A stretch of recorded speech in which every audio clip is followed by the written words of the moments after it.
ṣọdún èyí ó ṣàmọ́dún. Inú ìlera pípé àlàáfíà Olúwa. Ó ti ṣọdún èyí ó ṣàmọ́dún. Òkè òkè lẹ́bùrú sí onírèlẹ̀ láyé. Ó ti ṣọdún èyí ó ṣàmọ́dún. Ọlọ́dún yìí ní mọ́dún rẹ̀ lọ́dún o, bóyin ti mọ̀ tirẹ̀ nínú afárá. Káfẹ́ mojo mọ̀ tirẹ̀ ní sà, kẹ́kọ̀ọ́ pàápàá mọ̀ tirẹ̀ nínú ewé ìran. Torí bọ́dún bá ti jọ pèrègùn àmáwọ̀ tútù wálé ayé o. Ọdọọdún ìní lásò lógún lógún lógún lógún lógún. Ọdọọdún ìní kànránṣó lọ́gbọ̀n lọ́gbọ̀n. Ọdọọdún ìní pèrègùn máṣọ́ tuntun wálé ayé.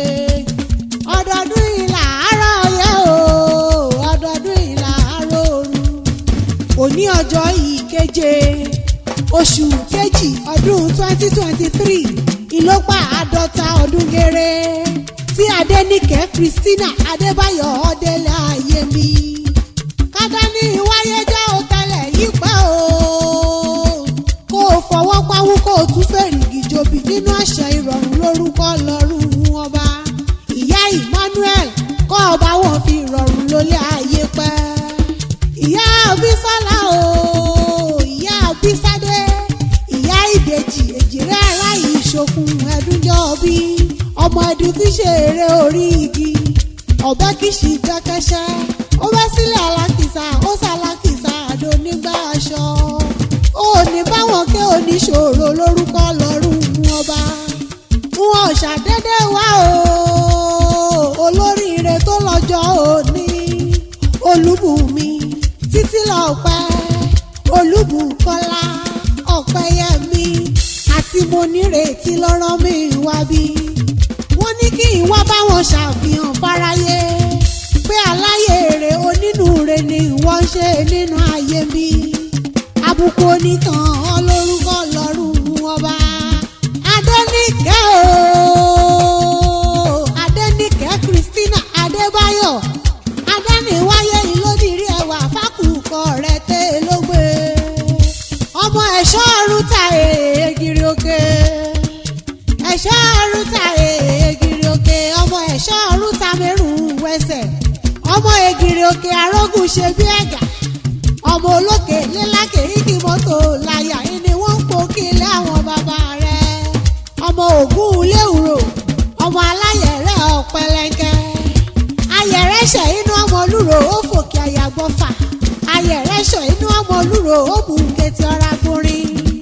Ọmọ ẹlẹ́ṣin ìbejì ìtakọ̀tabo, ẹṣin òkè ìwọ́yọ́yọ́, odò ìṣàn pẹ̀lẹ́pẹ̀lẹ́, ọmọ olóṣè àfẹ̀yìntì joyè. Adéníkẹ́ mọ̀ ń gbọ́ bí mo ti ń gòkè láwọn bàbá rẹ̀. Ọmọ olóṣè kọ pẹrẹluta, ọmọ àtètèṣù ìkàrà kan bí sọdún ìpẹ́sà, ọmọ alábìdán òkìkí, àbìdán kan ọmọ kò òun dàyà ikọ́ lókè wò. Ògolo láàmẹ̀yìn jẹ bébí nílé bàbá tó bí ọlọ́mọ ni. Bí n bá túnre léyìn ààrẹ torí ìdúpẹ́jú Èkìtì níṣelú ìyá àti bàbá tó bí ọlọ́mọ. Wà mọ́ pẹ́yìn lọ́mọ wa o, ọmọ wa ọmọ ẹkùn, ọmọ olóje òkúta, ọmọ òtàpẹ̀ tí àríyá fi.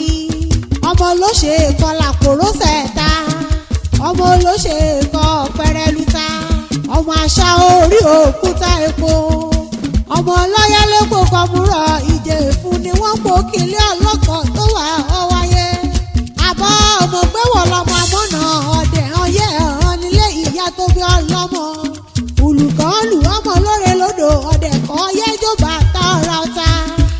Ọmọ ológùdù àjìlá ọ̀kẹ́gbẹ́ wárọ̀ sára ògún. Ọmọ balùgbò èho, ọmọ òbírí kò ṣàyò bébí ni wọ́n po kílé ìyá rẹ̀. Adéníkẹ́ mọ́ ń gbọ́ bí mo ti wí o. Ọlọ́jọ́ ìbí òní mọ́ fi gègé lọ́rọ̀ ẹnu mi. Ẹ̀mí rẹ̀ tó ṣàádọ́ta ni yóò ṣògo òde lórúkọ lọ́rùn ọba. Pẹ̀sẹ̀ lójú omi àfọ̀ òwúrọ̀ ọ̀pọ̀ orí. Ọ̀ọ́ni báwọn mọ̀